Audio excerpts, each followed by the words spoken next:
What is up, guys? Welcome back to the Scene Invaders podcast. This is episode 436. I am Chad. We also have Mr. Brad from Canada. How's it going, eh? Mr. Coach Dave, if you're nasty. Hola, cum si, cum sa. And Miss Carly. I don't speak Spanish. Okay, right, same. Me either. Yeah, me neither. Could have told us all off right there if you wanted. Okay, right, yeah, facts. Well, everybody clearly is back this week after just Carly and I held down the fort last week. And since we talked about movies that were where the end of the world was imminent, we decided this week's topic should discuss movies that have taken place after the end of the world, post-apocalyptic movies. And I'm going to preface this by saying none of us saying these are the best post-apocalyptic movies ever made. They're just some of our favorites that we wanted to share with you. And just like any of these lists, we probably all could have mentioned 15 different things, but we tried to narrow it down to 3, some with honorable mentions. And yeah, mine might be the weirdest list of everyone's. But that's how I roll. I'm always kind of like an odd man out with some of these. But tonight, to get us started, is going to be Mr. Brad from Canada. Straight out the wasteland.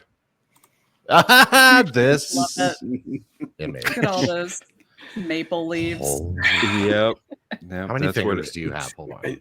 Oh, I think he's got all of them. Appropriate amount of fingers. It's kind of Gears of War, kind of Duke Nukem. Yeah, Duke Nukem for Yep, sure. the hair is on point, and Absolutely. my face is probably that round now. So yeah, we'll see. So, quick question about this: do you Sure. just like upload an image of yourself, and that's how it knows what you Yeah, did? how do you? You take a picture of yourself, and they say, "Okay, you look like this," Okay. and then I say, make it post-apocalyptic, give him a beer, give him an axe, give him some Mad Max looking enemies behind him, Okay. which love it. and it said, how about this? I'm like, that'll do. Well done, sir. Well done. Well, nobody's going to be surprised when mine pops up and it's a red background. That's bad. So, I'm clinging to it, guys. Well, All I right, are you also ready for your- blame the AI if apocalyptic is spelled wrong, because I can't even say it, so I'm pretty sure I spelled it wrong. Nope, it's spelled right. I'll take your word for it. Yeah. I have AI a is killing it, bro. I have a couple honorable mentions. Okay. First one is Edge of Tomorrow.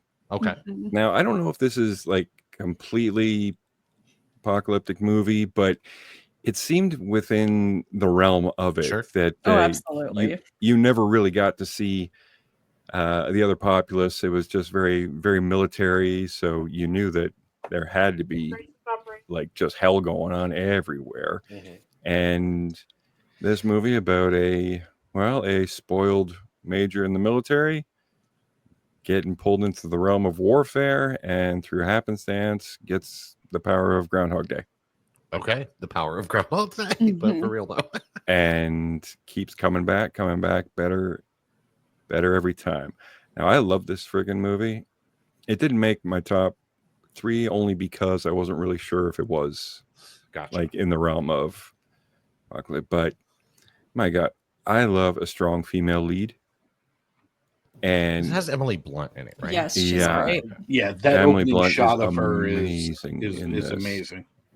The fact that the propaganda posters are all her just being badass, and you have Tom Cruise working his way up to be half a badass as she is, Mhm. with the power of knowledge that he gets.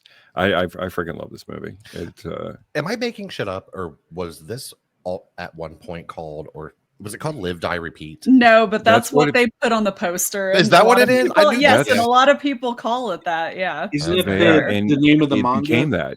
It became Yeah. no, it was always Edge of Tomorrow. The manga was, Okay. and they just said Live, Die, Repeat because it was all in the ads. And eventually, a couple, I think DVDs came out with the title Live, Die, Oh. Repeat. Okay. So people just changed it for themselves, but Yeah, for their Yeah. own comfort. their own comfort. We got Good mech choice suits there. and you got aliens, so come on. And you got Tom Cruise in that one picture with his face getting burnt as he's getting the power of I love when he Groundhog gets Day. run over by the. I love when he gets run over by the truck. He rolls right under it. Yep, so good. I saw this around the time that it was out, but that's the only time, and I do remember liking it though. So this it's actually fun. It's worth a repeat watch. It Absolutely. is. Right, ready for your next one, sir? Not a very good Terminator movie, but Terminator Salvation holds a special spot for me because it actually shows the war-torn Earth. It shows rudimentary Terminators gathering up humans and doing awful things, and a believable John Connor. Yes. Out of all the movies that we have had featuring John Connor, this one looked plausible. Okay. And it's, I mean, the story isn't that good. Dude, whatever. This is my third favorite Terminator movie, so I No don't... kidding. Mine too. Like, mine too. Yeah. I mean, you don't the need designs for the Terminators are really cool. Yeah. What's it called is also really good in it. Oh my goodness. Anton Yelchin. Worthington? No, Anton Yelchin is Kyle Reese. Oh, yeah. Yeah, so he's good. really good in it. We lost him too soon. I know Yeah, we we did. did. And you got like great I hate saying this. Tim Burton's wife's in it. Helena Bonham Carter. That's it. I just sorry. Tim Burton's wife, that works too. Yeah, sorry. Which one? That's, I'm kidding. that's the worst. Oh wow. Isn't he on the third one now, or is he still on? He's now married to the lady who was. Okay, I was about to say. Beetlejuice. Yeah. Yeah. Yeah. Okay. I can't You remember. have Bryce Dallas Howard and Sam Worthington. You have a very CGI but believable Terminator, Arnold Schwarzenegger. Okay. Yeah. You have like 10-foot tall or like 10-story tall giant robots, and everybody's favorite, that freaking motorcycle that John Connor tripped up using Guns N' Roses. You Will Be Mine. So it was just, I don't know. I really, really enjoyed this one, and I think this one does fall into a very apocalyptic. I can't say that word. Movies. It does. I'm going to say something that might be controversial. I've only ever seen the first two Terminator movies. I've never seen any of the movies after that for whatever reason. This I mean, would you're be not the missing only much, one. This would be the only one actually worth it as far as I'm concerned. Not Nothing Terminator against Genesis. Oh God, you mean Genesis or whatever they call Genesis. it? Oh my God, it's so terrible. She No. said Genesis. Genesis. Yeah. I'm sorry. When a Terminator falls from the sky, crashes through a garden shed, and apologizes to a human as he walks by, stop it. Just stop Now it. I like have that to see actor. it. I like that actor. So it's just knock it off. Was this the one where we got the "oh, good for you"? Yes, like yes. Yes. Yeah, and the worst That John whole Connor. meltdown. God, it was so bad. It was so bad. Yeah. So Terminator Salvation. Christian Bale's doing Christian Bale stuff. We love him. Mhm. Ready for your next one, sir? This is my number 3. All right. Now, I think I might be the only one in the water world that liked this. I liked it. But I loved freaking Waterworld with Kevin Costner, Dennis Hopper, other people. I was just talking about this movie today, actually, and I've never seen it. Yeah, it actually has almost, I would say, a plausible thing. Like the polar ice caps melt and the world is underwater. Okay. And you have the Mariner, stupid name, but just surviving his way, and actually follows what nobody likes to hear about, evolution, and kind of just evolves to live on the water and survive on the water. And you got the young girl with the apparently tattoo of land on her back. I don't know who tattooed her. Nobody does. It's magic. And it is magic. You have a big tanker truck full of nothing but cigarettes and one old man in the bottom, which is awful. But I don't know. It was Mad Max on water. It looks very Mad Maxy from these. And they're fighting for land. And the Mariner, he kind of develops he's got gills and web toes, and can. Yeah. If you see that one picture in the top center, that's him jumping out of the water. Oh my God, yes. And like a majestic, like very fish. I like the jet ski. Holy shit. Oh Yes. yeah, there were jet skis. There was everything. There was Regular skis, water regular skis. skis, dirigibles. Yeah, it was Paddle boats. No, I'm just kidding. no paddle boats. No. But there was a big whale monster that Oh, ate our hero, and he shot his way out, and they ate the whale, which was Okay.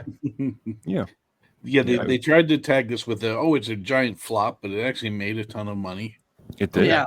Just nobody liked it. Like, it flopped. He lost it. No, like I think it was one of those movies that it didn't do everybody, well in somebody North started America. shitting on it, and then just kind of became cool to shit on.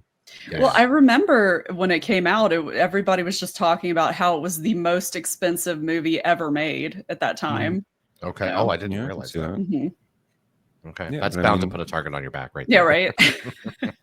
Yeah, they made it for like 175 million and made 90 in North America, but it did Okay. like 290 worldwide. Okay. And then back then, DVD sales were huge. Like Yeah. that, Yeah, It was a thing. Not so much anymore. not so Right. much anymore. not so No. much anymore.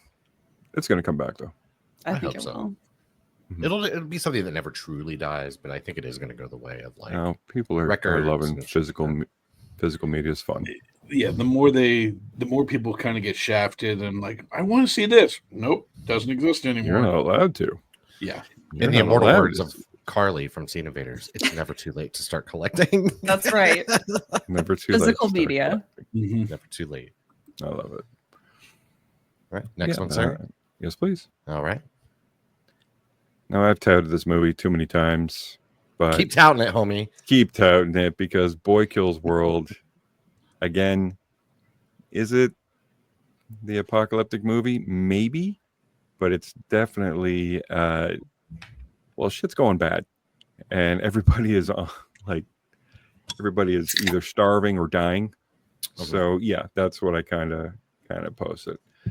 Yeah, about a young man named Boy who is kidnapped by a super ninja trained in super cruel ways to kill an overlord family.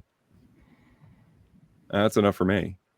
I mean, right. Same. I'm Now, Boy is had his eardrums burned out by the mystical super ninja and his tongue cut out. Oh, I hate when that happens. So I know, been there. But he Always didn't put teach me the damper karate. on things. He didn't teach me karate. He just burned me. Okay, right. Just Ew. burnt my eardrums out. It's fine, guys. But I mean, the best part is Boy's inner monologue is H. John Benjamin. Hmm.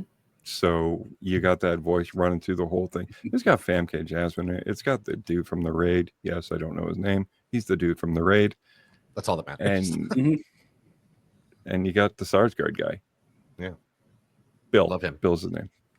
We love And Bill. if you're watching on YouTube, if you can see to the left, that's really his abs getting punched there. Holy shit. What the hell? Okay, right. You guys just can't tell, but I look a lot like that too. But I mean, It's just And my here's head the on thing. here. I don't. I wanna just show love to off. protect it with layer after layer. Ah, right. yeah, layer With ice Me- cream and me pizza. too. Layer of burritos and all that stuff. And I'm protecting my abs with all the burritos. This is facts. But it's just like the high cheekbones, even covered in blood, and all the karate moves and the abs, stuff like that. Like I know that on paper, me and Bill Sarsgaard, we're both like male Homo sapiens, Mhm. but there's a disconnect. Like I'm pretty sure we come from different monkeys. Different monkey. Okay, but Brad, to be fair, he's getting paid to get into shape and be Yeah. like the best looking that he can be. That's So if somebody paid me to do that, I mean, I Same. wouldn't look like that, but I'd look a lot better than I do now. Isn't he the son of Stellan Sarsgaard, Yes, Yeah. who never looked anything like that's true. that? He's No. like the family he's anomaly. a serious Like actor. that is some serious mom genes. Whoever he married that has produced the Skarsgård children Yeah, no that have kidding. weaved away from dad's type. Yeah. Absolutely. Well, you got his other brother doing the murder bot. looking stunning as well. It's aggravating. All right, skip past. I'm done. Okay. I'm annoyed by Bill Skarsgård. Okay, this is now a Bill Skarsgård hate podcast. I love him so much. Now, this is a movie that I was pretty sure I'm the only one that saw. But speaking of good-looking guys, you got Patrick Swayze in Steel Dawn. I've not even heard of this other than in the chat. Nobody I has. watched the trailer, and Brad, it's a fever dream. It's so good. I don't care, man. It is. The so images are good. amazing. I love it. Yes. Well, I mean, nuclear war happens, of course. You got Patrick Swayze as the wandering desert wanderer guy, who's a former soldier. And the biggest thing in this, unlike Waterworld, is the search for water. Okay. That's all it is. And you have people trying to mine water, like moisture evaporators, like in Star Wars and shit. Mm-hmm. And you have overlords and warlords and hired assassins. And in the bottom left, he's fighting mutants in the opening scene. So it's pretty cool. And there's no guns. Is he throwing a dog? Pardon me? Is he throwing a dog in this one photo? No, that dude's throwing another dude. Oh, it's another I thought it was an animal. Holy shit. Yeah. Yeah. It looks that like is one it's of like Zardoz meets Mad Max. Totally. Okay. Totally. But I mean, this is Patrick Swayze at the height of his awesomeness. Pretty much where, like, I don't know. I'm not sure if this There is is before or no after such Dirty thing as a Dancing. lesser Swayze. Fatherhood. Checkmate. Yeah. But I mean, look at that picture here, mate, in the middle with the beard and everything, the hair slicked back. Oh, he found some water. He's having a bath in that scene right there. And it's desert mayhem with, like I said, there's no guns, so everyone's got swords and everyone's just killing each other, and martial arts fun. And it is. I stumbled on this when I was a kid, watching the First Choice movies way back in the day. It was just on. I was walking past and I saw some guy with a sword killing a bunch of things. So I sat down and watched it and instantly fell in love with this movie. Yeah. Those are the best, man. Yep. And when we were talking about this, chat back and forth, I did a little search on, like, okay, movies, and Steel Dawn came up and it flashed right in my head. And I was, how old I was, I remember sitting on the floor just agape watching Patrick Swayze be cool. What year is this from? Do we know? Is it 84? Was it 83 or 84? Yeah. Okay. I think, yes. I'm doing a quick search right now. So And it looks like that in the best way, for real. Oh, It 87? really is. Oof. Okay. Wow. A little more Later modern. Yes. Wow. I was 12. Okay. Yeah. You Steel still Dawn. are mentally. Oh, you have Just no idea. I have no idea. We all are. I wish I was mentally 12. Okay, right, true fact. But yeah, great choices, Sarah. I like that. And I really, so since I was talking about Waterworld today, I clearly need to see that. And then that movie looks lit, the last one. So Oh, yeah. sold, homie, sold. Cool. Mr. Coach Dave, if you're nasty, are you ready for your slides, Mr. Coach? Let's go for it. Let's do it. Okay. We got to read here. Apocalypse, chaos, survival. Dude, I like this this. was Whoa. yeah. AI went nuts of like, hey, we're going to promote the podcast. Okay, right. I love it. And I like the little, if the world's ending, I'm grabbing popcorn and this list. Amazing, sir. And it even tells you where available: Spotify, Apple Podcasts, Podcast, YouTube, and YouTube. more. Hell yeah. Nice. Do you have honorable mentions? I have one honorable mention. All right.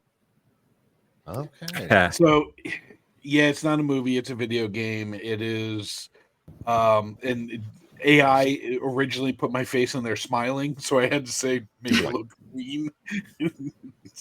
This wasn't me posing for it. It took smiling and just went mean. That looks really great, though. I think The- that's Mhm. The Last of Us 2 is a perfect game to me. It is the most emotional roller coaster I've ever been through.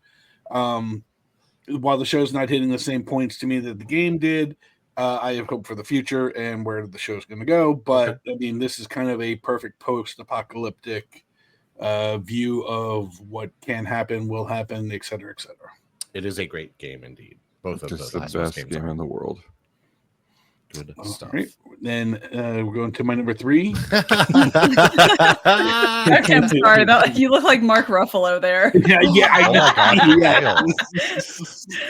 Absolutely. And You look it's, like the only one happy to be on that train. Yeah. well, it's smoothed over Swinton, where she looks a little more presentable than she did in the movie. But my third point pick was Snowpiercer.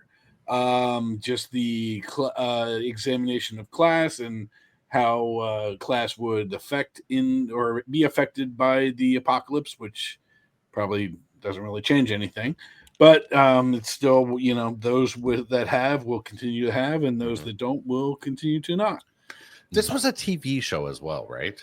It was with Daveed Diggs from Hamilton with the main lead, which was a good show as well. But like the movie is just, it's almost kind of perfect in its how the pacing is and the surprises, and it's like the old school Bruce Lee Game of Death, where it's just like you're going next stage. It's almost like a video game where you're going stage to stage. Good pull. Yeah. Very good. I want to say it was based off of a comic book. Like a I French do one, I believe, think. yeah.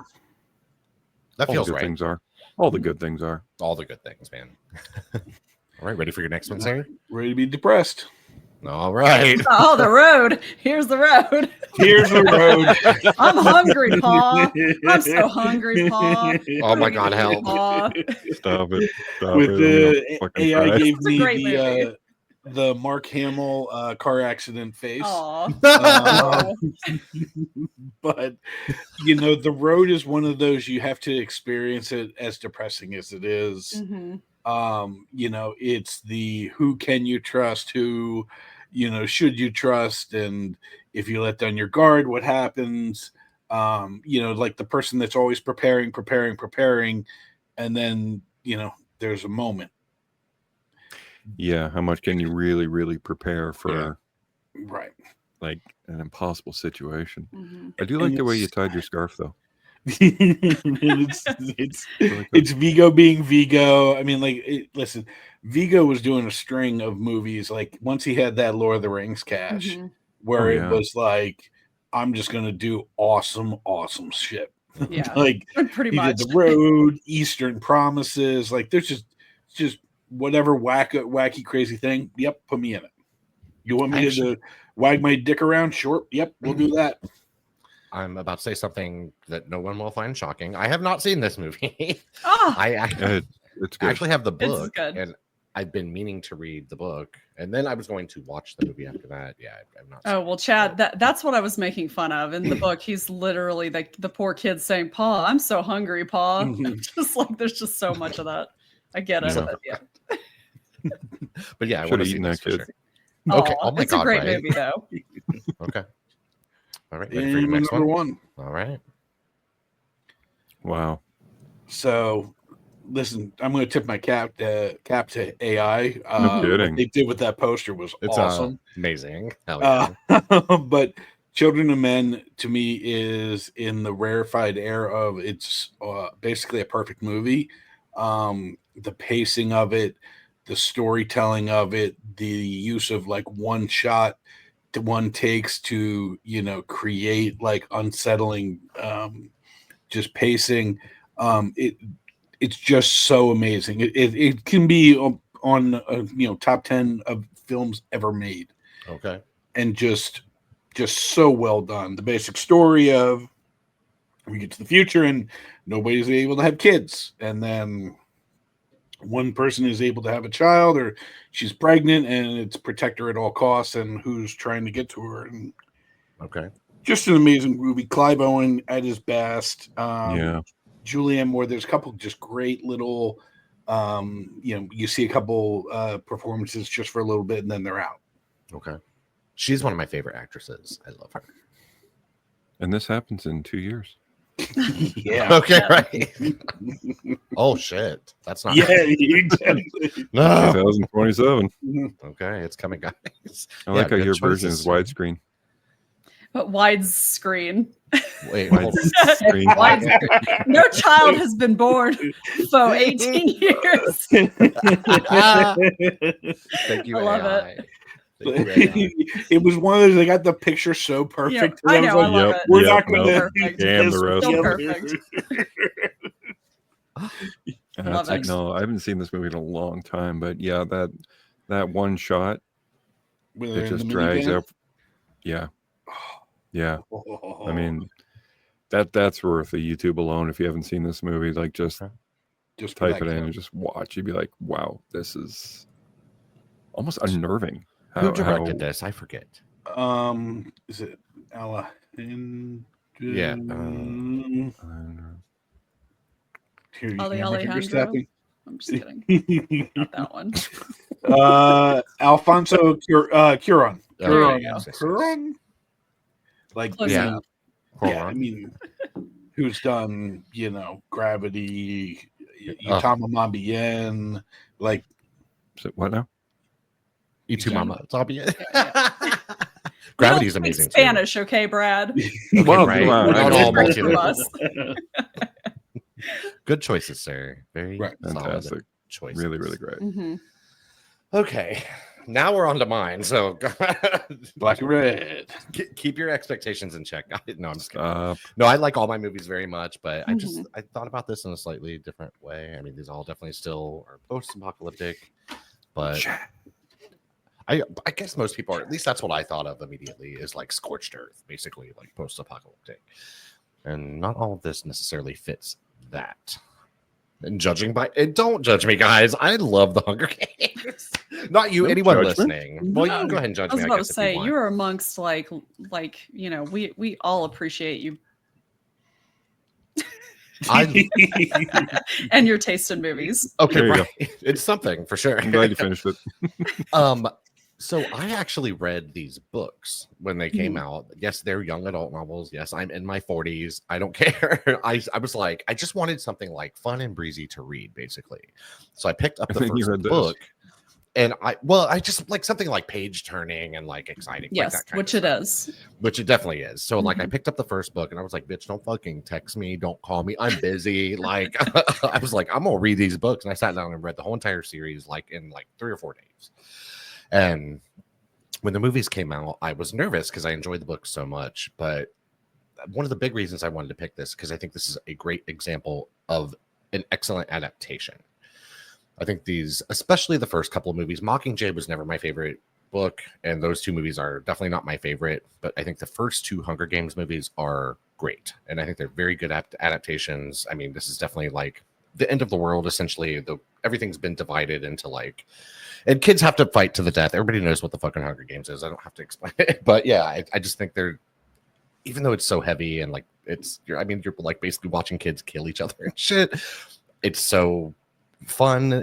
I know that sounds fucked up, but it's fun. It's fascinating and well made, good, like family-ish, except for super young, like action movies. So yeah, good stuff, man. Yeah, It's a shame. This was mainly when Philip Seymour Hoffman passed, really hurt this franchise because they had to work around that. Yeah. Sure. Yeah, and like I said, like He was great in it. The Mockingjay movies, they're fine. I just didn't love that book either. And then now there's like this Ballad of Songbirds and Snakes. I did not read that book when I saw the movie. I thought it was okay. And there's another one coming. I think another book and another movie. And I'm definitely going to be there for it. But I don't think they'll ever quite capture the magic of the first or a post-quill? The last one was a prequel, and the Post-quill? new one I don't know. But yeah, the Yeah. last one was definitely, it dealt with like the first Post-quill. Hunger Games. Or whatever, Ballads of It's a Songbirds and post with a Snakes. feather on it. Okay, right. God. So my next movie, guys, also not a scorched earth movie exactly, but definitely taking place kind of after the world as we know it has ended, and that is A Quiet Place. I was so impressed by this movie. John Krasinski Oh yeah, directed this, and nobody expected this from him. Mm-mm. It's a film that has so very little like dialogue in it because anyone who's seen it, or if you haven't seen it, I mean, the basic setup is if the monsters hear you, you're done, bitch. And it's just an incredibly intense, emotional journey as you watch this family try to fight for survival in this new world where, again, monsters, if they hear you, you're dead. And it's just extremely well done. I think the sequel is also extremely well done, and I loved A Quiet Place Day One as well. So this whole series, I think, is very good. A Quiet Place Day One is not exactly post-apocalypse; it's the start of it, and you see, it's the day, day one. Right? It's So day- there you go. It's day one, guys, but it's very good too. And I think this is a series or like an idea that could be very rich with a lot of different stories. So I'd be curious to see like where they take this. If we keep getting the same thing over and over again, that's going to be a little bit less exciting. But I think this is like ripe for opportunity with storytelling. If the right people handle it and put their hands on it and want to tell different stories, this is a great way to do it. Mm-hmm. Well, you could tell stories all over the world. Oh my What gosh, people are doing, like Right. absolutely. And what like they do day in one was Australia.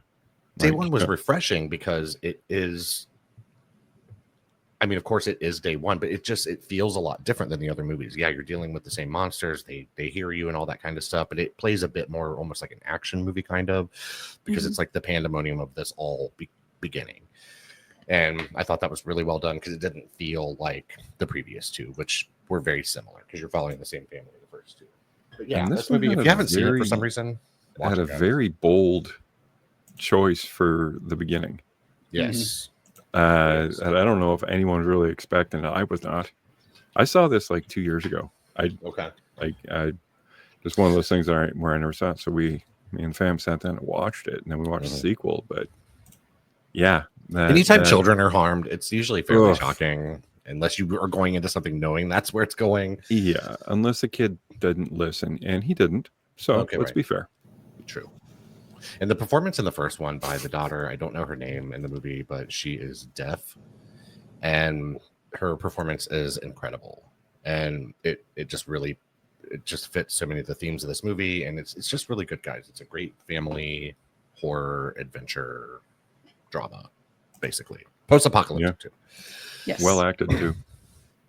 In my you got first Emily movie, Blunt. guys. Oh, she's so good. She's so good in it. She's good in literally everything. She'd Yeah. be in like a Hallmark Christmas movie and probably just fucking murder. Yeah, she's so good, man. I watched But yeah, this my Hallmark first murder movie. bragging about. Okay, right. Oh, I just saw a thing too. Side tangent. I just saw a thing today. I don't know if this is actually real or not, or if this was like a joke or something, but like Hallmark Channel Christmas in July is coming, guys. Where I guess they play that's like the thing. okay. That's the thing. Okay. Oh, I like a Christmas movie sometimes, but I won't be marking my calendar for that. We'll say that. No. And then number one, this is one of my favorite movies of all time, guys. I think it's one of the best action movies ever made. And that is Mad Max Fury Road. It is, to me, even though there is nostalgia for like the Road Warrior and Mad Max and all that, this is the best movie in the franchise. And like I said, I'm not afraid to call this one of the best action movies ever made. It's visionary, it's propulsive, it's incredible. There's very little dialogue here. It's just action, intense, insane, amazingly shot and choreographed action from the time this shit opens up until it ends. It's like by the time it's over, you're exhausted because it was like, God damn, like it just shoots out like a bullet, man, and it never stops. I think Furiosa is also very good, but still not quite at this level for me. But the entire Mad Max series is great. And I think it's probably a series a lot of people think of first when they think post-apocalypse and shit like that. But yeah, totally. And any chance I can get to tout this again for the probably 4 people in the world who haven't seen it, it's incredible. One of my favorite movies of all time. This was hard not to pick. Yeah. But I knew somebody else was gonna pick it, so I'm like, no. You gotta dig deep. And I thought about other ones, but honestly, like this is the best one to me, and I love it. I watch it at least once a year, I'd say, probably. And I have also the black and chrome edition of this.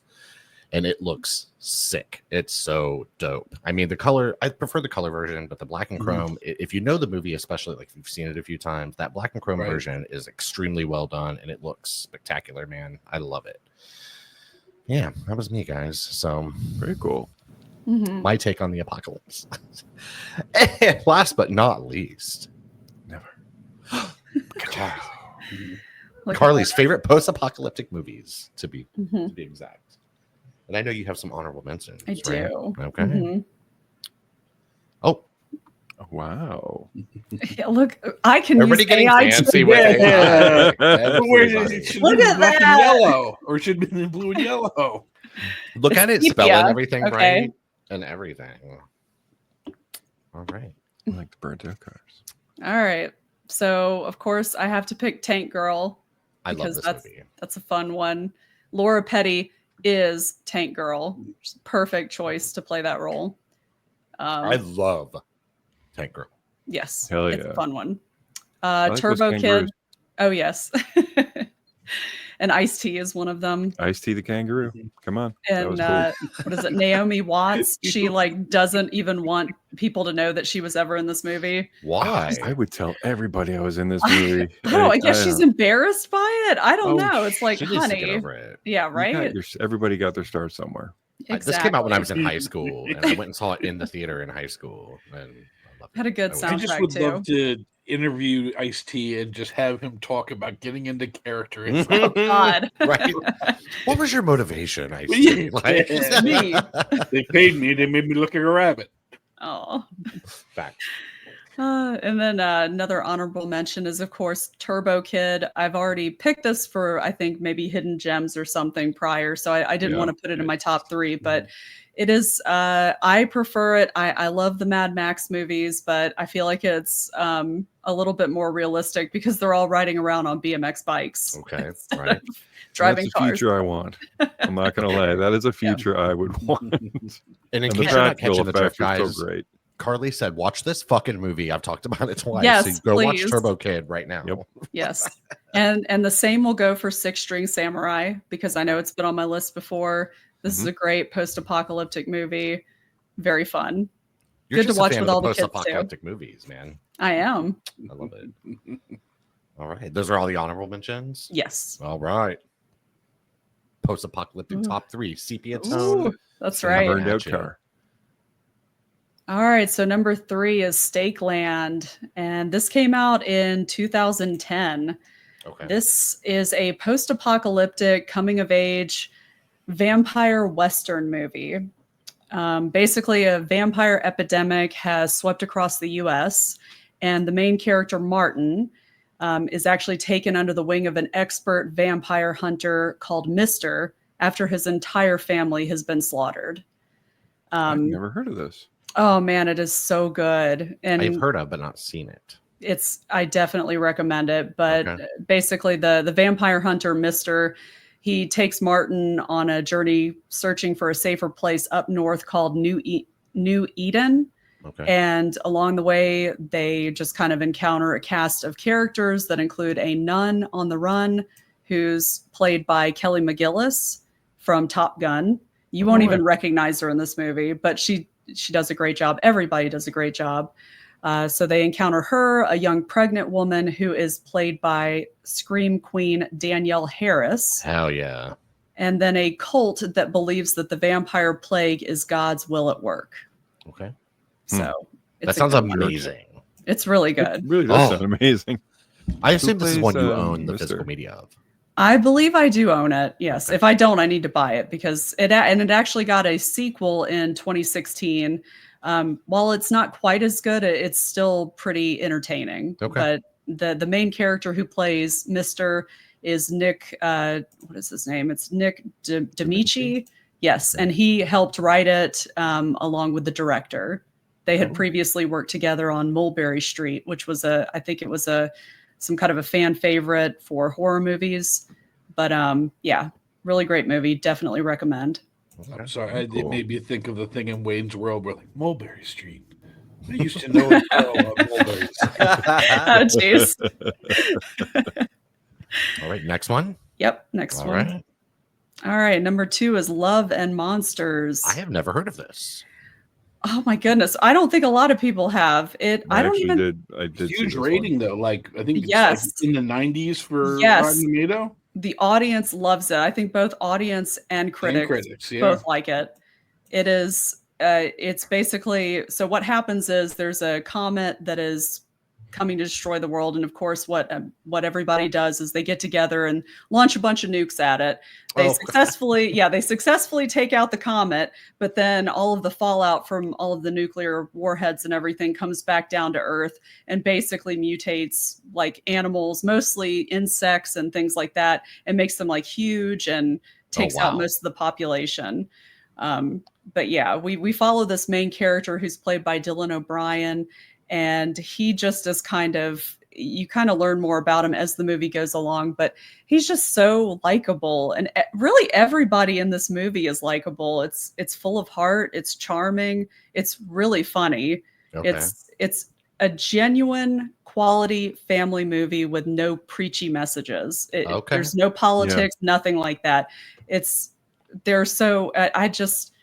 Oh man, this movie is just a delightful movie. It's probably one of the best post-apocalyptic ones that are full of heart. You know what I mean? That don't leave you on a downer. It's not depressing. I assume this is maybe rated something like PG-13 then or something. I think so. I think it's rated PG-13. Yeah, I love that. PG-13. But yeah, Michael Rooker is in it. He meets up with Dylan O'Brien. Michael Rooker's got that little girl character with him too. Mm-hmm. But yeah, everybody in it is great. It's a great movie. I'm getting all the recommendations tonight. Right. Man. All right, you ready for your last one? Ready for number 1. All right. Night of the Comet. Oh, I thought about this for real. Oh man, this came out in 1984. And I really want this button. It says, "Daddy would have gotten us Uzis." That is amazing. That's pretty great. I love it. It's basically a horror comedy with a hopeful ending. It's got Catherine Mary Stewart and Kelly Maroney, who are playing the two sisters in the movie, Regina and Samantha. And Joss Whedon has actually said that he took inspiration from Buffy the Vampire Slayer from both of the sisters, kind of based that character off of them. Okay. Yeah. And the fashion, the lighting, the set pieces, and the music blast us in the face with the 80s. It's all super fun. Yeah, the reason I didn't put that, it was on my list, or it was a potential for my list. I just have not seen it in so long. Oh, I didn't feel comfortable putting it there because it's just been too long. But yeah, look at that makeup on that cop. I know. Oh my God, it's so good. It is. Yeah, this movie was made for $700,000. Oh my God. Yeah. Okay. That's fantastic. That is. We need more movies like that, but I mean, you can't rent a house for less than that. God, no shit. Not anymore. You can't even buy a house there for that. Yeah, thanks. Yeah, great choices. I love this. And I seriously have so many things I feel like I need to watch. I know I got to watch a few things. That's the danger of this show for me. My Yeah, list just keeps growing, but my time does not, unfortunately. Oh my God. All right. And yeah, that was it, man. Post-apocalyptic movies, some of our favorites. And now we're going to hit you with what we watched this week. There's a lot of crossover this week, man. Like so many of us saw like the same thing, like, or at least a couple of us did. And we're going to get that started with Mr. Brad from Canada. Well, all right. I like your background too, Mr. Brad. From Canada. My post-apocalyptic Google search background. I love it. And every one of those, it always has, everything's always burnt out, on fire and everything. But there's always a sign that says welcome. Always. No. Where's the sign that says fuck off? Yeah, right. We got nothing here. So, yeah, I chilled out and watched movies at home. I didn't make it out to the theater, but I did watch a TV show. I have no idea how I kind of stumbled across this with my IPTV, and well, I know why, because the title card looked like a death metal band from the 80s. Hell yeah. And it is called Black Dagger Brotherhood. The title is amazing. That sucked me right in. It sucked me right in. And it is about vampires. Oh, hell yeah. It is a vampire soap opera. and The main guy Like- looks like Tommy Wiseau. Oh he no. does. And his name's Wraith, Okay. and he is their lord. And okay, I'll just say this is awful. Oh, okay. This was Is it was, fun awful though? Aw. I wish it was fun awful. Oh no, boo. Because Aw. you have Wraith, one of their vampire friends, is killed by the lesser. We're not even sure what the lessers are. They might be werewolves, but we're not even really sure. Even the What they filmmakers look like- actually don't know. They look like white-haired kids from Children of the Corn, but they're adults, and some of them know karate. Okay. Okay. But I mean, you have It's very vampires important. that teleport in and out, so you don't really need to walk anywhere. And Sweet. like their names are like Wraith and Rage, and like Is there a blaze? a Blaze, Murder, Laser and Blazer. There you go. Dr. Von Fuck You Up, you know, like just awful things. The acting is not good. It's forced drama, and there's a couple topless scenes. Mr. Wraith there looks That's like probably he is good. looks like he is chiseled from fucking marble. Like Okay. this guy works out a lot. Him and Sarsgaard hang out a lot. They But just go to sit my around, yeah, they sit around not eating carbs. Great. Okay, Yeah. right, facts. Enjoy that. yeah, they sit up and reach for celery. Ew. But I mean, there's a couple sex scenes. I was laughing at it, calling it kind of soft bore porn. Oh, okay. You know, because it was. I think that so- can be fun sometimes, honestly. but it I could be. prefer it. And this had some potential to be fun, but I think it's one of those things that they're playing it serious, so it looks stupid. Okay. Mm. If they played it stupid, it would be fun. Yeah. So they were the only ones that were not in on the joke then. Yeah, right. I apparently, and the director and the writer, it's based on a novel series. I found out later, but I Oh. mean, Mm. there is bad CGI throwing stars and guns, and legit when a vampire gets stabbed, like a bad smoke bomb, poof, Oh, and yeah. then maybe like some bones kind of thing. And I was like, what is this? I mean, So what's I had sad to about watch- all this is that like you keep selling me on this, and I just Yeah, I was like, I watch kind it. of just want to watch it now. Well, Yeah. it's on a you can go to passionflix.com Oh, because that is so it it's is pa- a soft core. it is Passionflix, PASSIONFLIX, and I was thought, you know what? Okay, this is something, and I couldn't tell if Wraith is wearing a black hoodie or if that was a wig. It turns out it's a wig. Okay. Wig or hoodie, new game. Well, he looked just like dropped. Aw. the Cobra guy Zartan with the stupid hood for no reason, and it was just yeah. Like I said, in 20 years when they remake this with legit former Oscar-winning actors and they're playing it for silliness, it's going to be the greatest thing in the world. I need Nicole Kidman to be in it. She could Somewhere. be. She could be. She could be the daughter. right. You know. Well, also beyond leaving or staying in the house, watch TV, I left my house and I went to my local theater and I watched. I didn't even know about this. My girlfriend got tickets to go see a play, Oh, and okay. she wouldn't tell me the name of the play because there was 8 of them. Oh, Okay. And this little theater puts on 10-minute plays. Oh, Okay. okay. And I guess they're submitted from all over.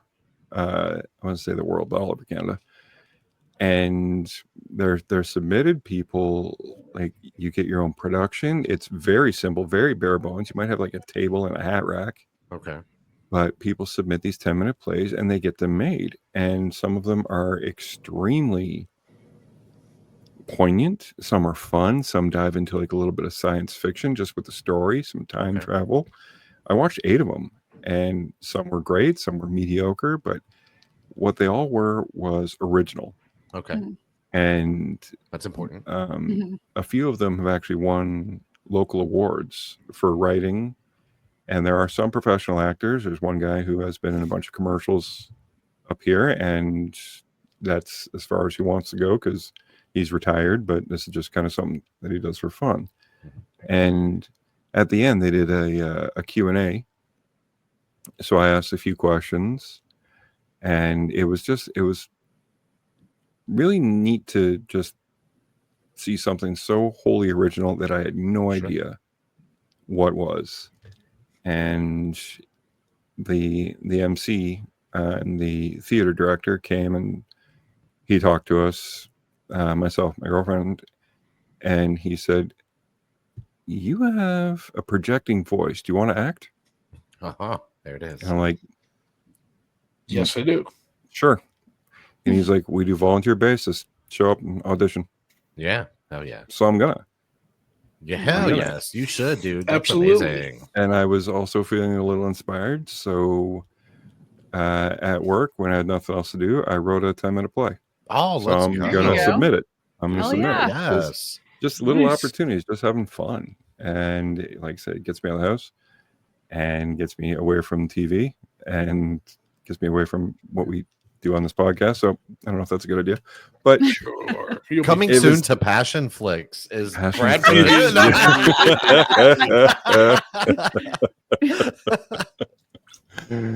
Yeah, maybe. No. I love that. Not at I'm all. so proud of you, dude. That is so Well, awesome. thank you.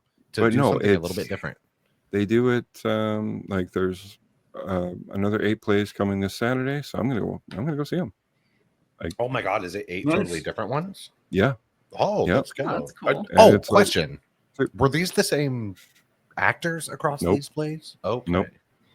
no Wow. different actors. There was a couple one-person shows. There was a friend of mine who I didn't know was doing this.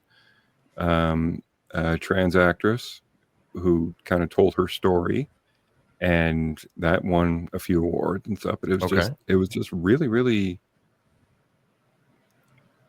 kind of refreshing Yeah, absolutely. to see that people still do this with, like I said, you have a table, a couple chairs, or maybe a hat rack, and Right. just people just acting. Yeah. Because there's nothing you can do to hide it. It's up there, and you got Sure. a theater full of people. Like there's about 100 people there Okay. Sweet. sitting watching. So yeah, it's like $15 a ticket, and it all goes Oh. to the production, the volunteers. It's very volunteer based. So, I would love to go see something like that for sure. and the guy said, if you want to volunteer, he says, we train you in the workings of the theater. So I'm going to do that as well. Why not? Okay. Nice. Yeah, stay tuned for my one-man show, the Mangina monologues. It's coming soon. Write it and submit Oh it. my God. Oh God. I'll give you guys the link. Just write a 10-minute play. A 10-minute play is like 2,000 words. Okay. Oh, Like that's a lot of words. legit. So I wrote one. I'm like, and I timed it and asked AI, okay, how long is this going to be? They're like, it's 15 minutes. I'm like, shut up, AI. Like, what if I talk really fast? Okay, right? For real. But I don't trust it.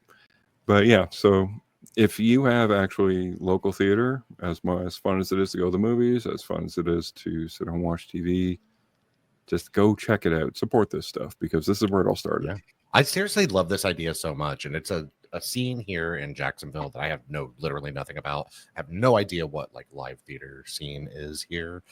But I kind of want to. Like, I would love it would just be something nice and different to go and do. Like, I watch a lot of movies for sure, and I would love to experience more live theater because I have very, very little experience with that. Well, just Google local live theater. Mhm. Like, Yeah, Google Maps, and- there's tons near you, Chad. I would imagine so. yeah, there's 2 or 3 around here. It's Okay. on par. So yeah, like 2 minutes from my house. So I'm like, yeah, I'm down. Hell yeah. So after all that culture and whatnot, I did sit home and watch a movie, and that was The Amateur. I want to see this. Yeah, you got Oscar winner Rami Malek Okay. from Mr. Robot from the Queen movie, who plays a CIA analyst who's, I'm not spoiling anything because it's in the trailer. His wife goes out of town on a trip and is killed by mercenary terrorist kind of things. It's not Ooh, I'm political, in. so I mean, I like Yes. that. She wasn't targeted. It was, No. Oh, okay. It's not a revenge plot against him or the CIA. It's just it's happenstance and bad luck. Okay. Well, him working for the CIA, he is really good at his job of being an analyst. And I like how they set her abduction and murder in London because there's nothing but cameras in London. Yeah, right. So he taps into all the feed, being the CIA, and actually gets the identities pretty easily Hell yeah. of the people and says, "Okay, I got the identities. Let's come on, go get them." And they're like, "No, we can't do that because it's a big criminal ring. We don't want Oh, four dear. people. We want the ring." So he does a little digging and discovers that his own CIA, masters and bosses aren't really on the big up and up, and he Oh, shit. blackmails them and says, "No, you're going to go, like, we're doing this." And he's like, "We can't just go send." He says, "No, I don't want you to send him. I want you to train me, and I'll go kill him." And it was Fair enough. I love that he didn't become a big badass through the training. He got himself enough training to get by, and really screwed over his bosses, but helped them out at the same time. You got Lawrence Fishburne, who was so good in this. He's so always good in this. Fishburne was good. Barenthal killed. I mean, I was just gonna say, if you want to make your movie better, put Barenthal in it. Barenthal Yes. makes everything better. Yes. Yes. He showed up for a cup of coffee, but he was the most magic thing on screen when he was on screen. Like, he'd seen Steeler, not even trying to be charming, kind of like a schmarmy douchebag a little bit, but a lovable one. So, but it just shows that this analysis was really great at his job and continued to be great at other things, even if he didn't become great at the thing he wanted to be at. Okay. Like, what do you think, Dave? Like, is that a kind of a... Yeah, I mean, I think that's fair. It's funny to look on it of all the carnage that he causes in revenge of his wife. Yeah. Where it's like, I'm trying to avenge my wife and I'm trying to kill these 3 people, but there is a little bit of collateral damage to that. Okay, right. Like So, the movie Silent Night. Holy shit. Yeah. Yeah. They make him look clever. They make him look nerdy, and everybody looks past him. You have the actor who is probably he plays the FBI / spy guy the best. And he has the most manly name ever, Holt McCanley. Which basically, like, he's in Mindhunter. He's like, yeah. Like the square jaw, square hair. He's in the last Mission Impossible. He's and everything. Well, this is how it's going to. Yeah, you're telling me how it is, how you want it to be. I'm going to tell you how it is. Okay. I enjoyed it. I think the sum of its parts are better than just Rami Malek. So I mean, like, if it was just him, I'd be like, okay. But like, when you bring in a Fishburne, a Barenthal, and all these great, Julianne Nicholson is great. Yeah. As the head of the CIA. Okay. Yeah, but like, it gets me wondering. Okay, does an Oscar not carry the weight that it used to? Not always. He is like 5 movies past. But I mean, even those 5 movies up until now, they weren't like, what were they? I don't even, like, they weren't really setting the world on fire. They weren't really showing his God-earned acting skills. Yeah. I I'm would going to say, assume like, this doesn't exactly showcase amazing. No, he comes off as he plays his part. Yeah, he does his job. It's just, listen, I'm not going to go see a Rami Malek movie. I think he was perfect for Mr. Robot. He did what he did in the Queen movie, Bohemian Rhapsody. Yeah. Bohemian Rhapsody. He was great in that. I mean, yes. I didn't love that movie, to be fair, but I thought he was very good. It wasn't a good movie. I didn't think it was. Sorry. But I think Brad, you're right. Is like the Oscar thing is like if you want to go and do another art piece after you win an Oscar, Mhm. I think that holds weight. If you're trying to just do a mainstream popcorn movie, I don't think that means anything to anybody. Yeah, Yeah. okay. Well, I mean, I think of Cuba Gooding Jr. I mean, he didn't won the Oscar, Fire. and then he did Sled Dogs, Sled Dogs and Aw. Boat Trip, and Daddy Daycare, I and mean, where else Radio. do you go, though, when you win an Oscar? Where else is there to go? Yeah. I'm just Yeah, some people are always drawn to material like that, and some people I just don't kind of know, want a like- paycheck and they want to make fun movies or But I things mean, that like, they want to see. Tom and Hanks. That's fair. Tom Hanks. Yeah, Like he's made done good everything. movies, made better movies, and made better movies. and made Bosom Buddies. Mhm. Okay, right. That was before the Oscar. Turner and Hooch. No, that's not Turner and good. Hooch. There you go. Oh my God, Dragnet, yo. Dragnet. Listen, there's a place in my heart for Dragnet of just I love how awesome Dan Aykroyd is. Oh, yeah. in that. Hell yeah, I Yeah, love they're it both too. But yeah, the amateur. I want. I'm sure I will watch this. It just looks to me like what it always struck me as a like, just an It's a- easy breezy time at the. It's a movies. TBS Sunday rainy day movie. Yeah, Mhm. Yeah, I'm down with liked that. I it. love shit like that. I liked it. I like that they made it very plausible that somebody with this kind of like computer hacking skills and abilities, yeah, guess what? He's going to get away with shit that you don't even think of because they're like, how is he getting past our security? I'm like, he wrote half of it. Okay, right. You know, like Yeah, if fuck he'd you become think? like some super soldier, this probably would not work. No, he quite was so not a super well. soldier. No, and they He do was- show like his weaknesses as well. yeah, his Okay. deficiencies, but they show his strengths too, which also Mhm. makes sense. Mhm. The whole thing just kind of made sense, but Sure. like I said, pretty much nailed it, man. Barenthal makes anything better. Yeah. Okay, right. If you take anything away from this podcast, guys, that's it. Yeah. tonight. And that was me. And so on to you, Coach. Well, I guess Chad, let's tag team. Brad? Bosom buddies. No, I'm just kidding. I'm so bad. Holy shit.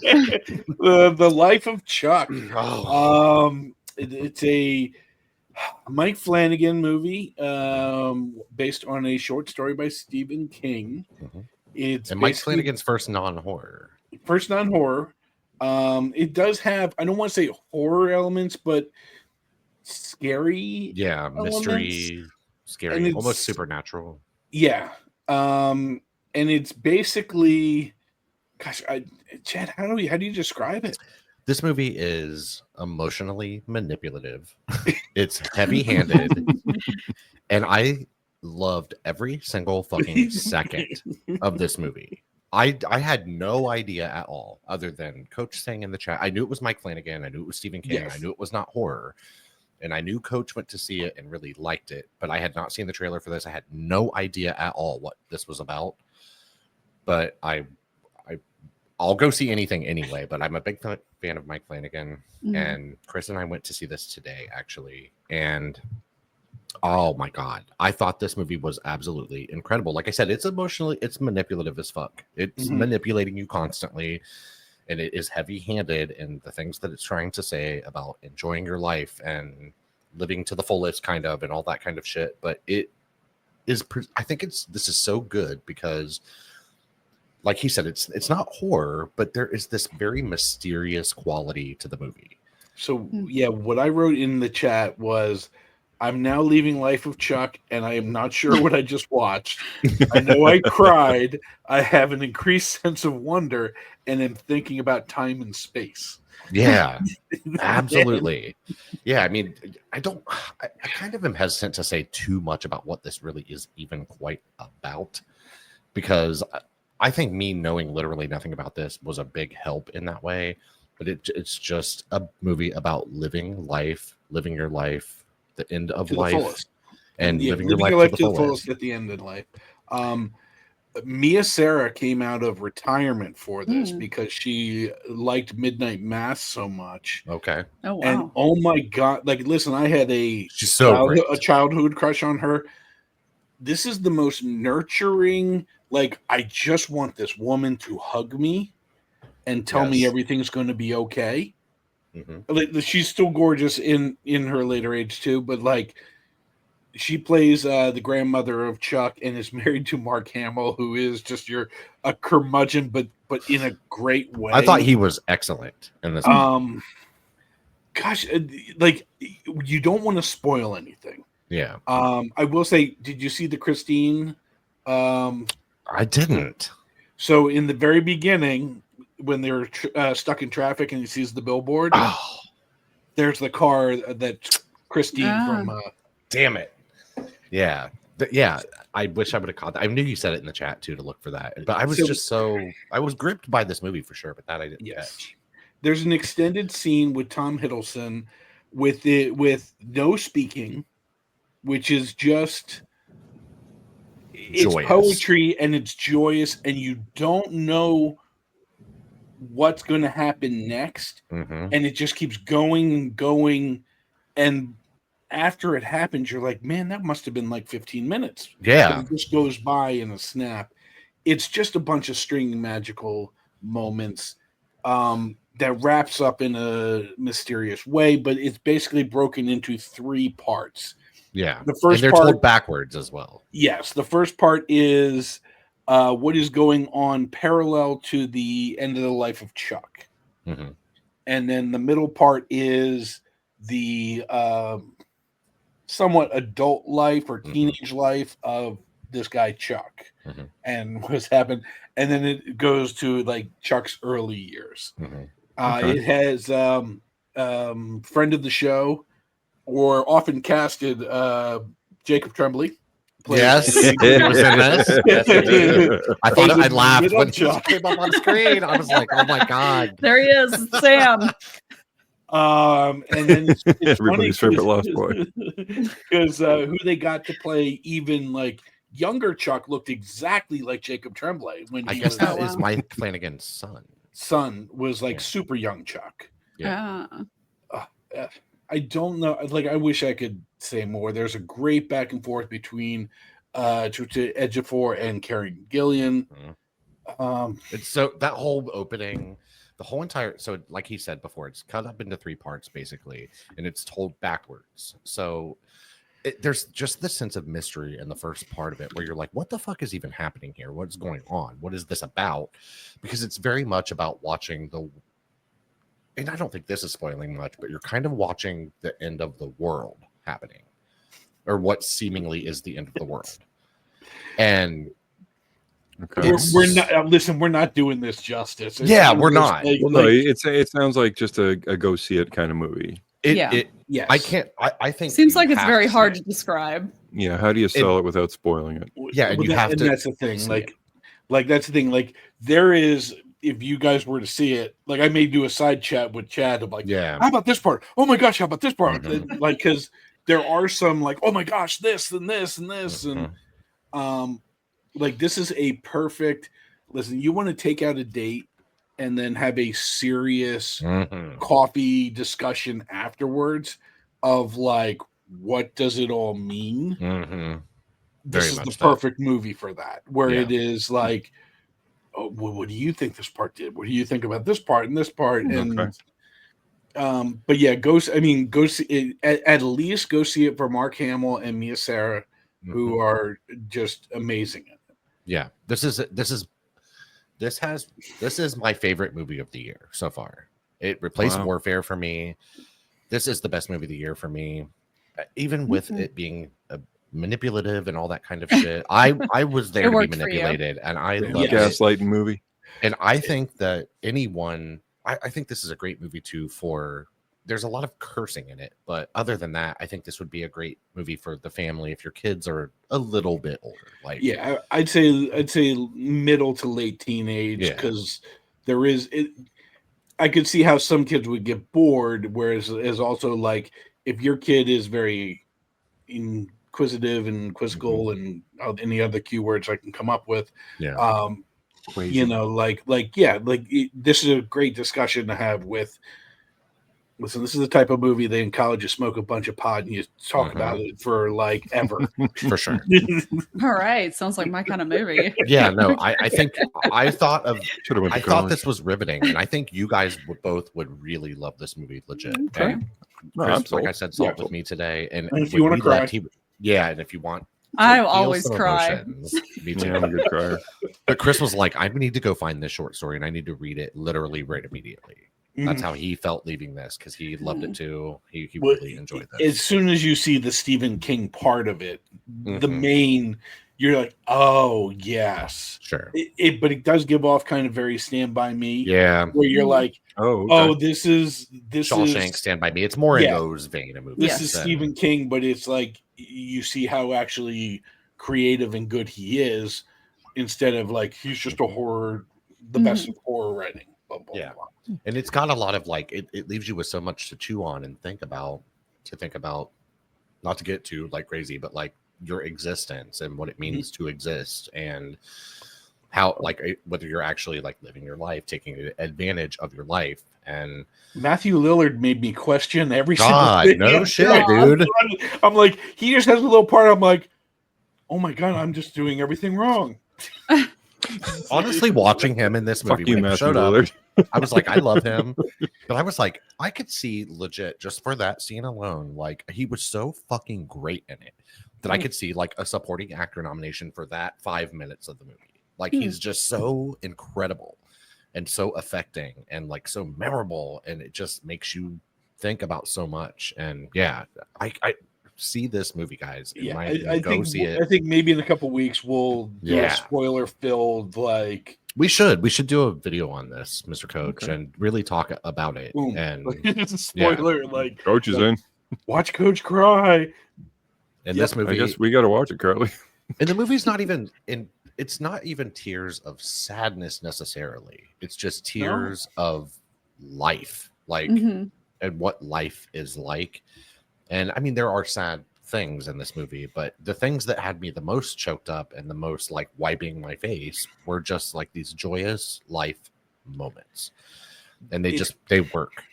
It's going to stimulate thoughts in your brain that will bring you back to some of the happiest times in your life and what affected you so much to get to this point Mhm. as you relate to these characters. Yep. So yes, you're happy and enjoying what they're giving you on screen, but most importantly, they're stimulating you to remember the peaks of your own existence.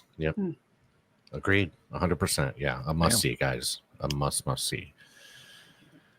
So on the other end, I started Clarkson's Farm. Nice segue. Okay, right. That's on the way other end. Like, It's fun, isn't it?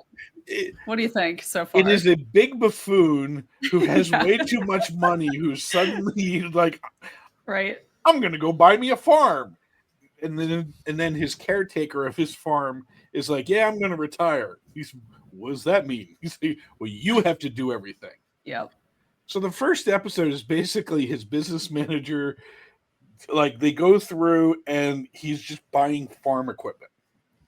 And it's like, you need a tractor. And so he gets like a little tiny, like $20,000 tractor. He's just like, this thing sucks.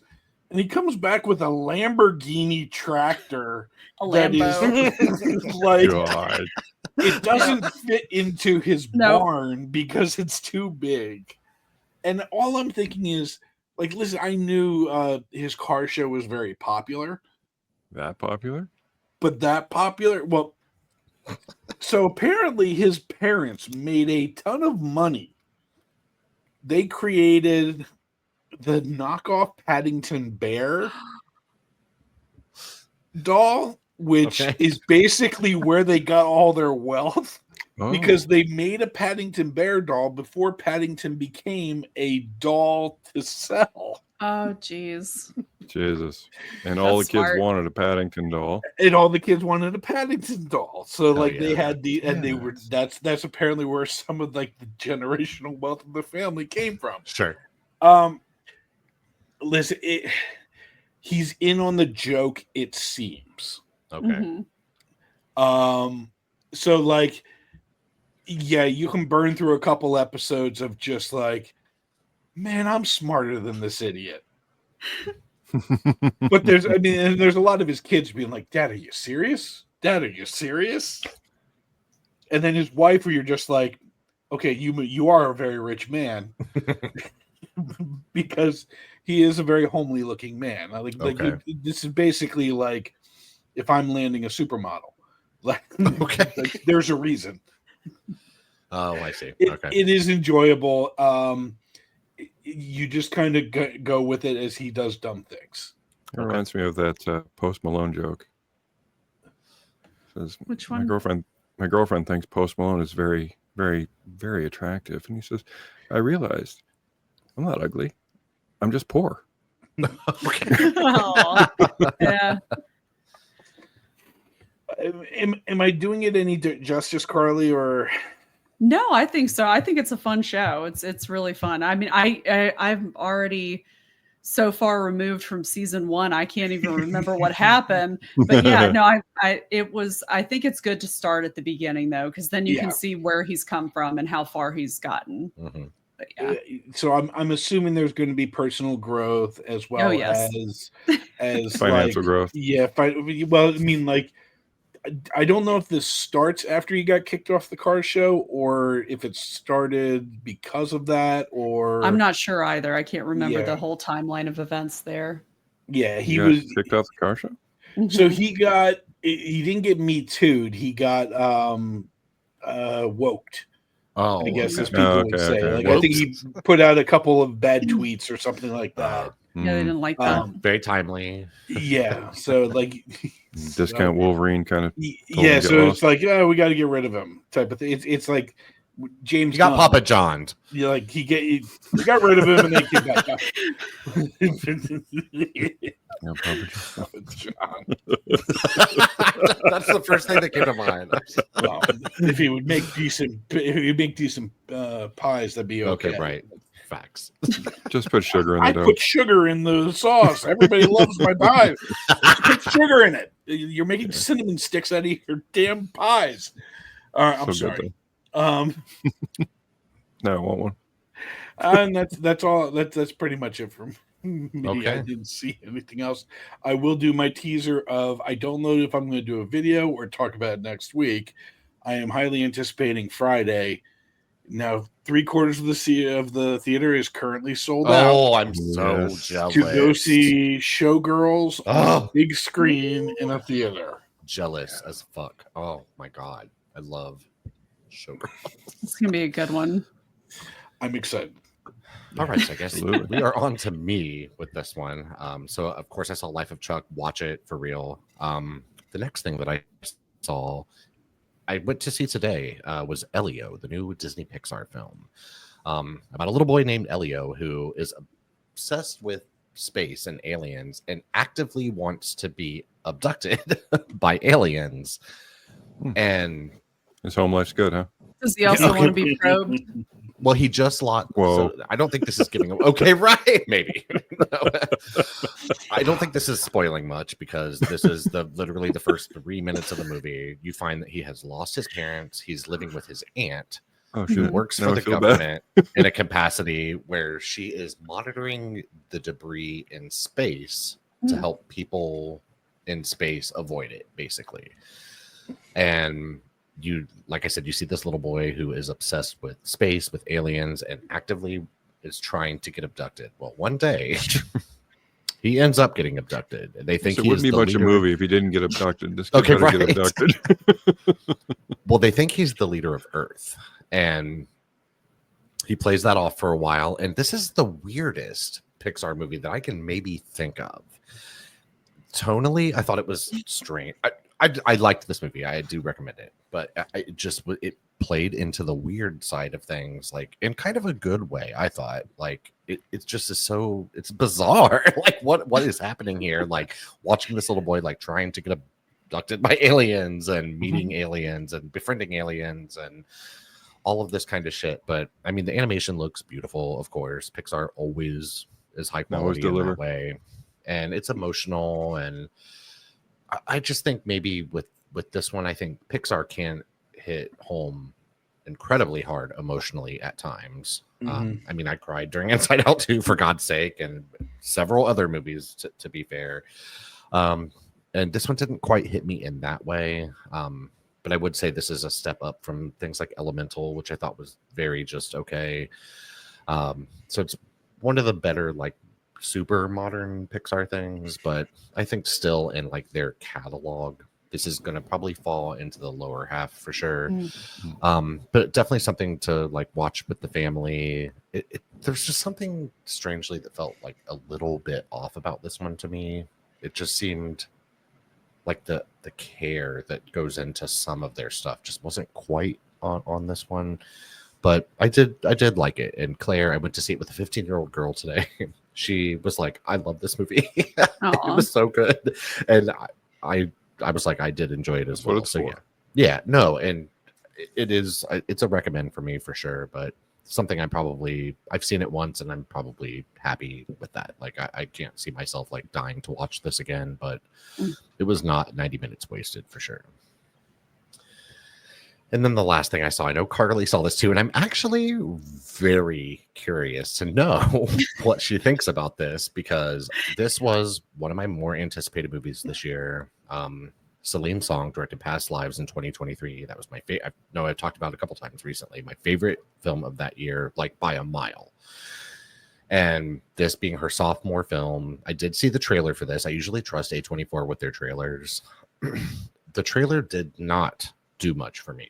I thought it looked kind of like a generic rom-com starring Dakota Johnson and Chris Evans and Pedro Pascal. But I was like, I'm going to have faith in this because Past Lives was so spectacular. And Materialists, I loved. I loved this movie, for real. It is not Past Lives. It's not quite up to that caliber. And I think that the movie itself, or the marketing of it, is going to do it a bit of a disservice because it is kind of marketed like a breezy rom-com. And it is so not. It's not that. No, it definitely is not. It's got some moments that are funny. Yeah. But this is definitely it's a thankier movie. Like it's like it's more. It's just got some weight Cerebral. to it, things to chew on, and things to think about, and all of that. And yeah, I'm curious. Did you enjoy this movie, Carly? That's what I'm curious to know. Okay, I think overall I enjoyed it. Yes. Okay, that's good. I thought for sure for some reason you were going to be like, I fucking hate Materialists.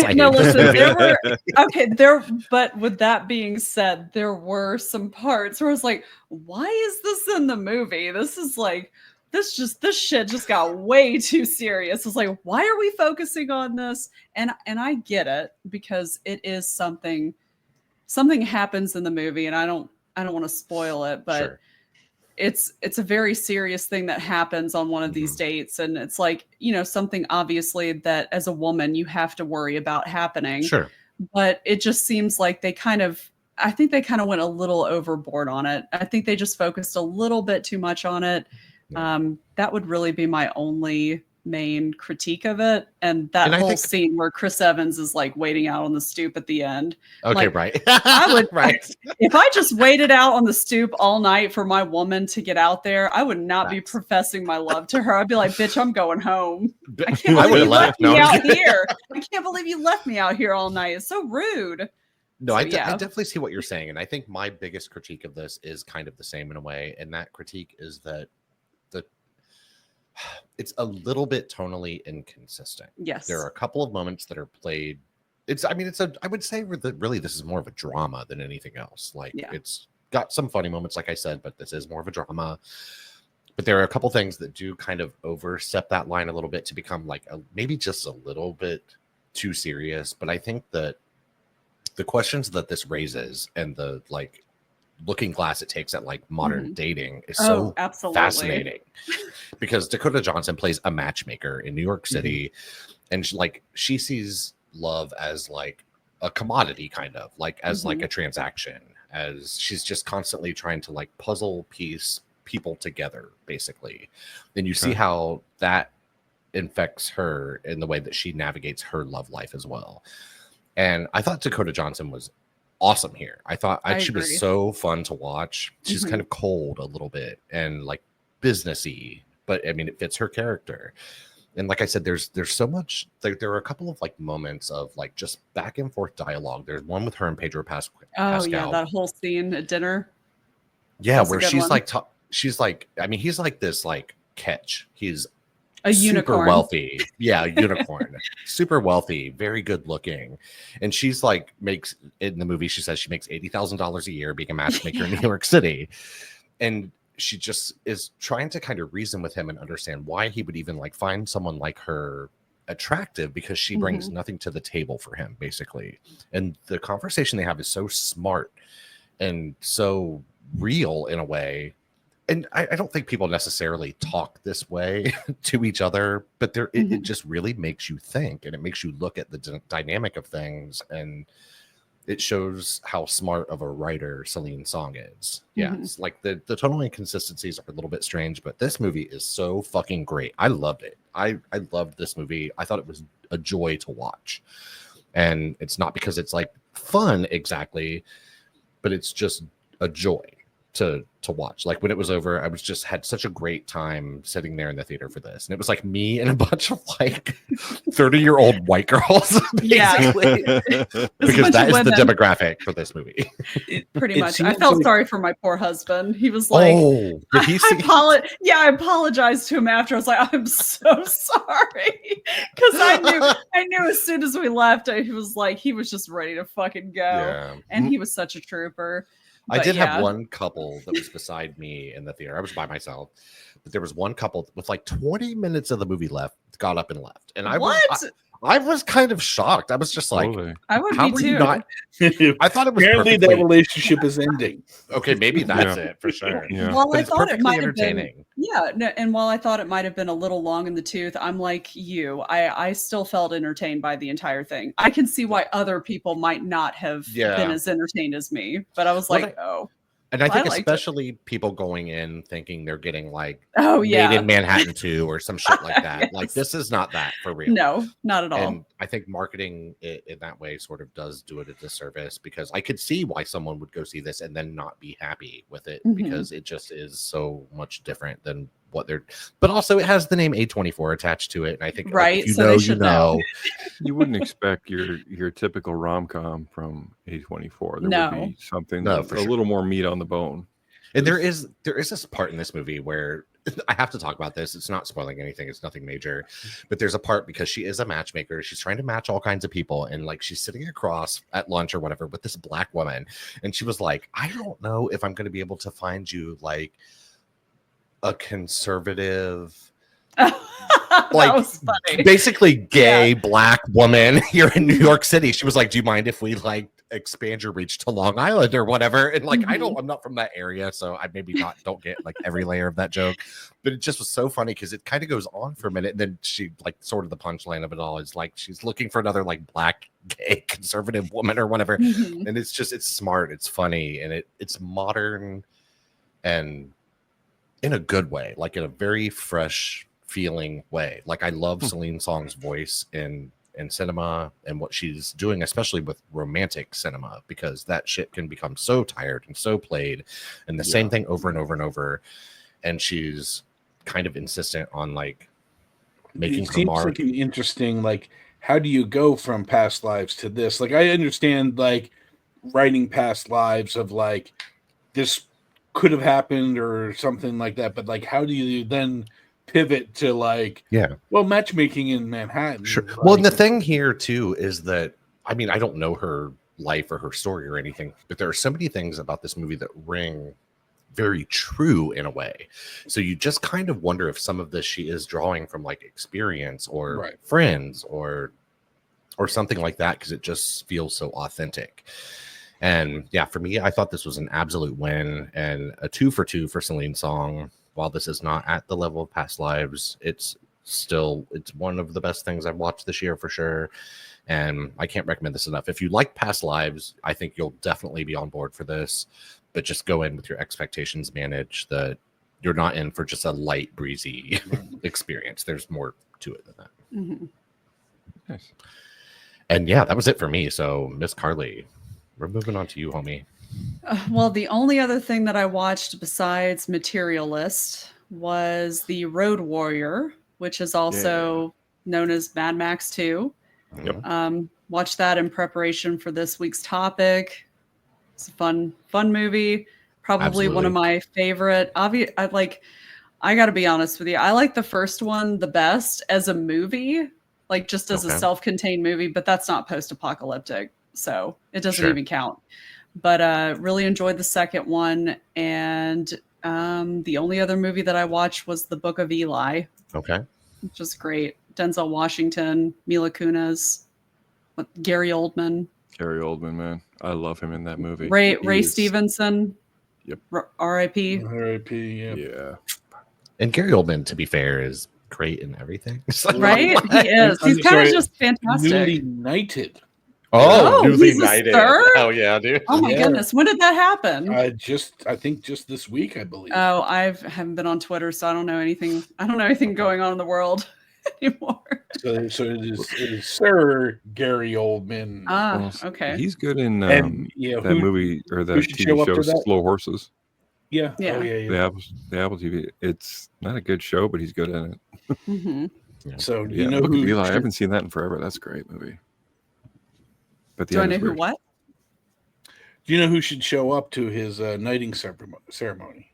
Who's Dame Judi Dench. Everyone. Okay, right. Well done. Well done. I don't know why Judi Dench popped into my mind. Oh my god! So this is Dame Judi kind of off Dench, topic. Dave, I know you've been to the movies a lot recently, and same with you, Carly. Have you seen the trailer for The Roses? Yes, unfortunately. It's like War of the Roses. Yeah, War it's just War of the Roses. Oh, really? Yes. I called him Benedict Cumberbatch today. But yes. Well, who else is in it? Benedict and who? And Olivia. I don't know that I woman's had her name. as one of my casting people. She won an Oscar. Coleman? Yeah, Olivia Colman. Oh, okay. It looks seriously fucking hilarious. Yes. And it looks like they're actually going to be able to do a good War of the Roses movie. Yeah. I mean, she's amazing. I think she's great in everything. Mm-hmm. And when I saw that trailer today, I was like, oh, I'm excited for this. This looks quality. Yes. It looks smart and funny. And this is definitely like your Grand Marigold Hotel crowd that we're going for. Mm-hmm. Where this is basically like, let's break out the senior citizen wagon from the home and fill the But no, do you think so? Like, I guess I see that kind of, but I thought it seemed like it was going to be smart and funny. Well, I guess that kind of makes it old people in a way too, but like it just smart seems and funny as old people. And they're British, so that instantly, anytime you have two British leads, it instantly ages it by 10 years. Yeah, that's true. That's true. I mean, Benedict Cumberbatch, isn't it? So. Have you ever seen Benedict Cumberbatch try and say the word penguin? No. Oh yeah, there's a whole friggin' video. Oh, look up Benedict Cumberbatch and penguin, and because he narrates a nature documentary, and never says the same thing twice. Oh, okay. Penguin.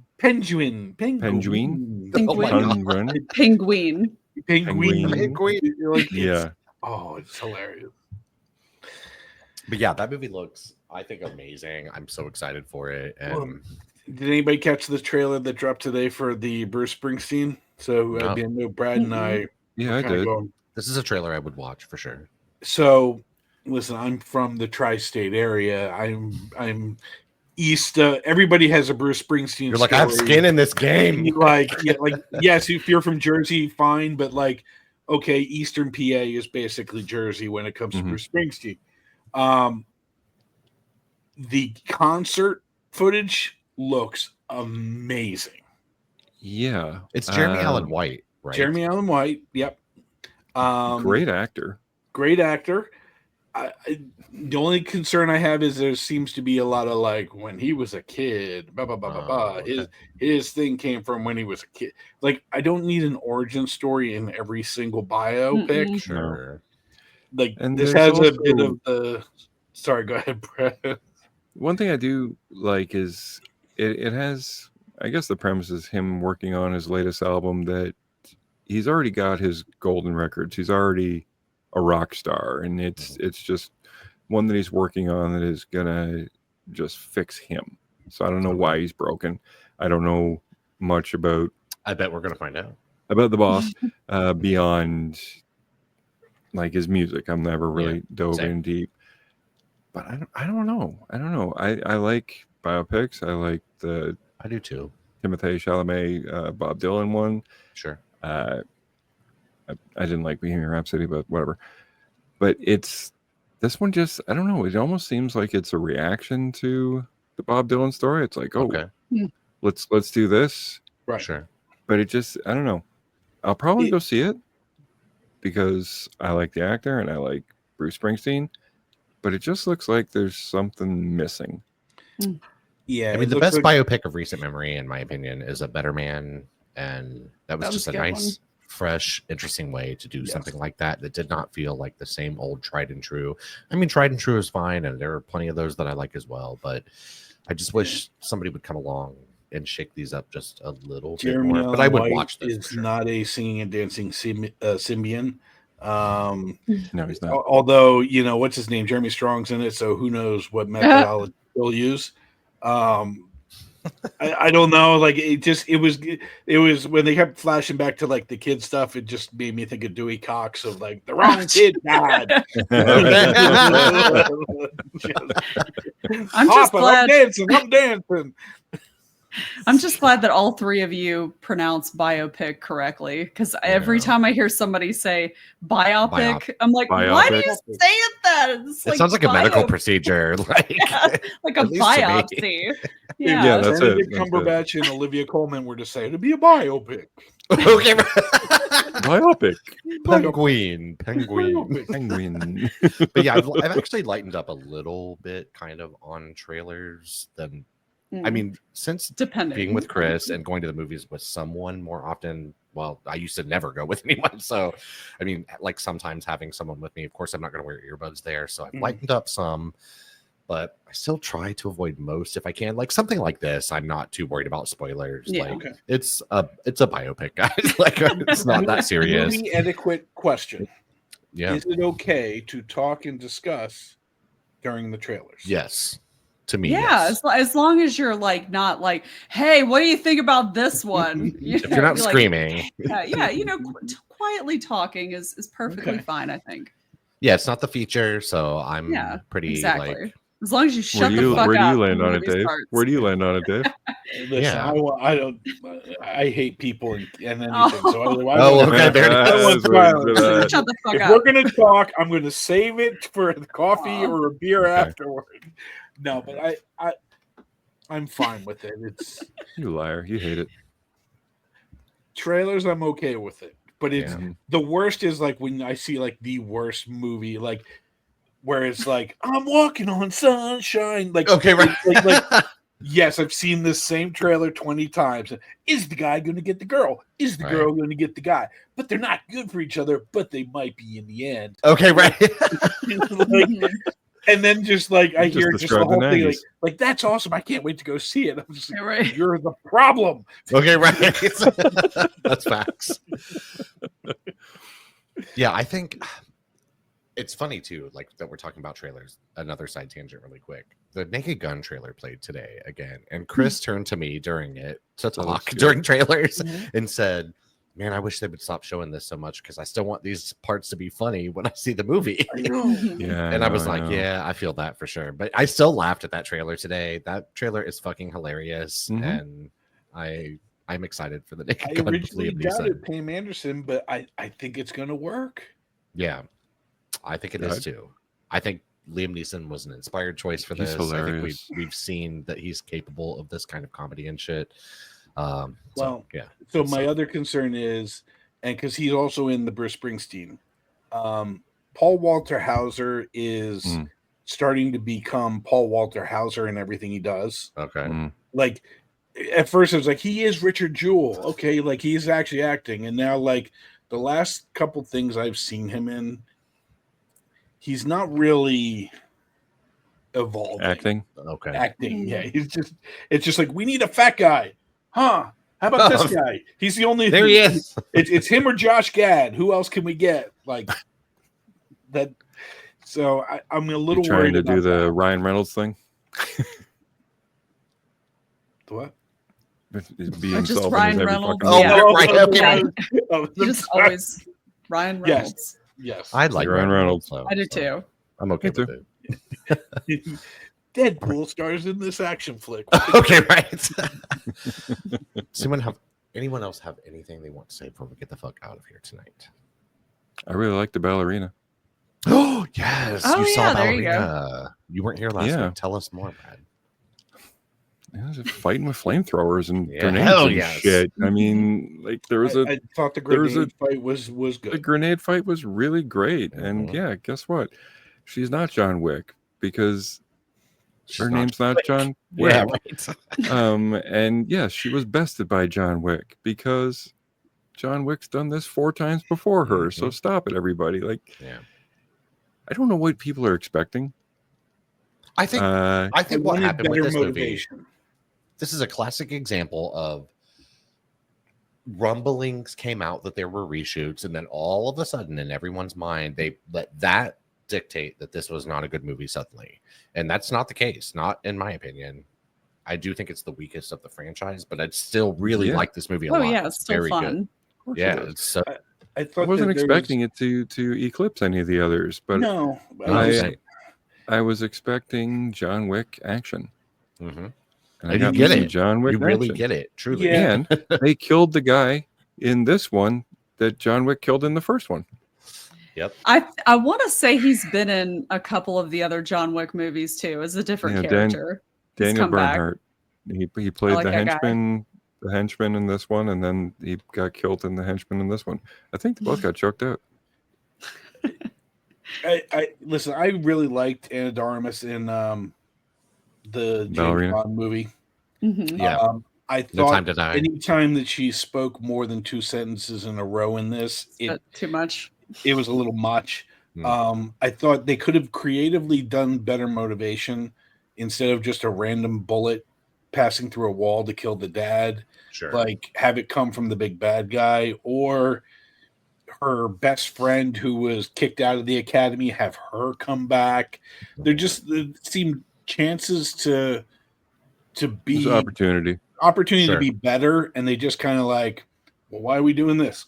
Just cause. Yeah, Well, just yeah. because. Well, not only that, how did you guys like her finding out that one girl was her sister, only for her to die like fucking 5 seconds? Right, It's like, right. what the fuck? That was I a thought they were little- like, Sure. well, He's listen, I thought dead. they were going to team up and like take out those guys that were coming to kill. I was like, oh, this is going to be cool. Like, I figured she was going to die, but like, not that fucking soon. Right. Not It's right like- away. Yeah. It's like, Or Yeah. they give I was you the like, great what's the character point? of the Watcher. I'm like, this guy's gonna Yeah. be awesome. Like, Like, he has nope. all these spy glasses. And, nope, he's dead. Okay. Okay, right. I don't know. That Or was so so- fun.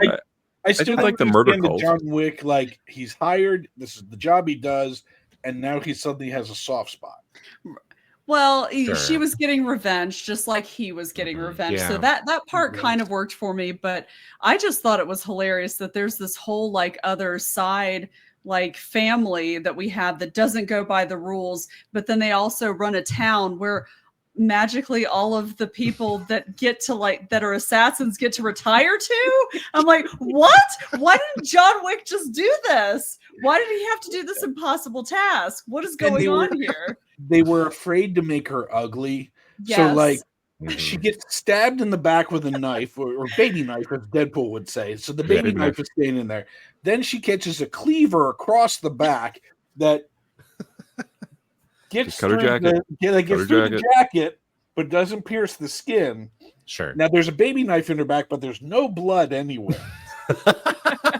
Yeah. She takes She like a looked frying really pan to good the for being face, beaten and the it's fuck like, up. ooh, my eyebrow. Like, Yeah. Like- Yeah. let's dirty that bitch up a little bit. I Yeah. mean, like Keanu Reeves is like, listen, he has the beard, so basically they just F up everything else. Sure. I want to believe that Atomic Blonde is part of this universe more than the ballerina is. And Atomic enough. Blonde, I will say, is a better movie than Hell yeah.